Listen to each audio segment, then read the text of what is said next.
Hello, my name is Kip Neiman, and this is going to be the first part of my fluent simulation example using user-defined functions. I am a PhD student at Wayne State University. So to start, I want to just talk about, in order to show how UDFs work, I'm going to start by making just like a plain simulation. And that's really what this first part is about. The first part, basically I'm going to make a fluent simulation, so you can click and drag fluent into the workbench.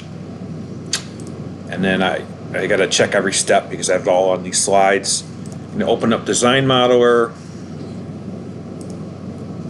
And so Design Modeler is one of the softwares used to make geometries. So in general, with fluid flow simulations, you want to start by making a geometry and you want to mesh it. Then you want to specify boundary conditions and other simulation settings, and then you solve it. And then the final step is like to process your results. So this is the step where I'm going to make the geometry. So the first step, I went to Design Modeler. The first step in this particular geometry that I'm going to make is, so this is Design Modeler, and you can select different planes here on the left. I'm going to say, I'm going to pick the XY plane. You'll see in a moment why I picked that. Then I'm going to insert a circle. So to do that, I go to Sketching, which is on the left here, and I click on Circle, and then I click on the center, the origin, and I drag it outwards, and you can see it makes it bigger or smaller. So I'm just going to set it somewhere, and you can actually change the actual diameter of the circle, which is what I'll do next. So if you go to on the left here, Dimensions, and click Radius, then you can click this, just click the outside of the circle, and you can see that this arrow forms, and you click again, second click, and then you have radius that you can specify. So in this case, I did 1 meter radius, so you can see in the lower left it says 10.779 meters. I'm going to make that into 1 meter, and so I click it, I type 1, and I hit enter, and now it's smaller, and you can use the wheel to zoom in since it's smaller. The next step is to use the extrude tool. So the extrude, actually I'm going to hit generate first. So usually between each step you want to hit generate.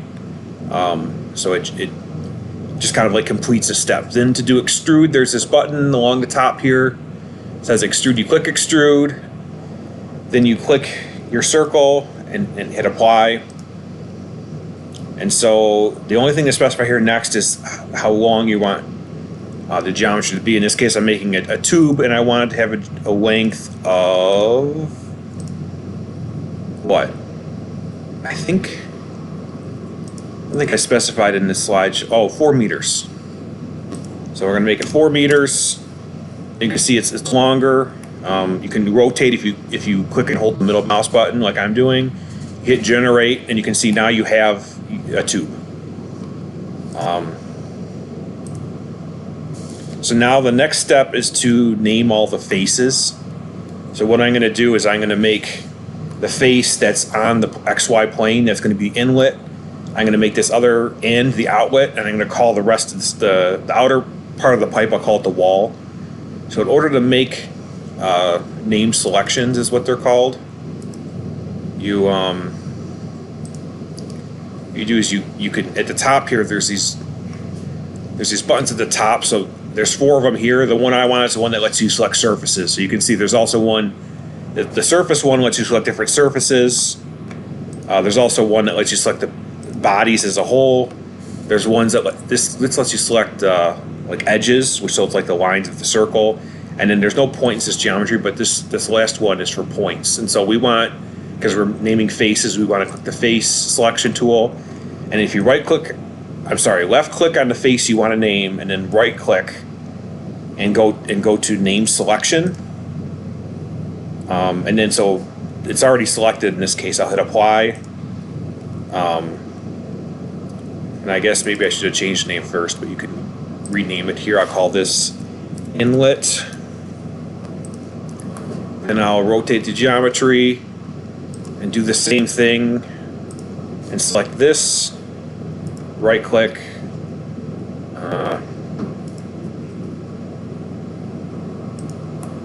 Where? Sorry. Where? Oh, right. This is why you want to hit generate between every step. Hit generate, then I can right click and now it says name selection. Now I can name it outlet,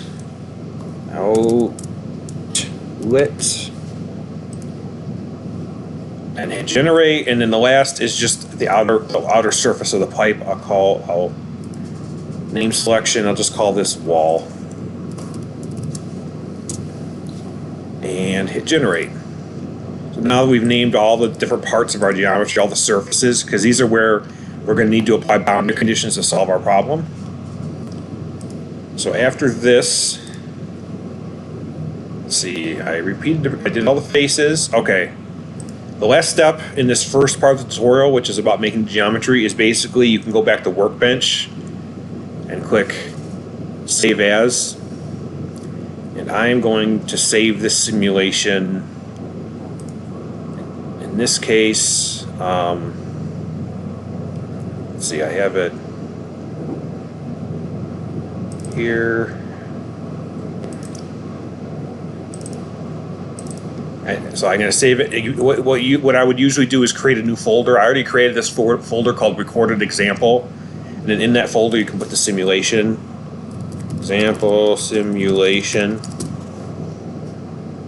and hit save. And this is to save the Workbench project. The Workbench is to save Workbench. And so after this, you're done making geometry. You can go and close Design Modeler, and then I guess I click save again because I want to make sure it's saved.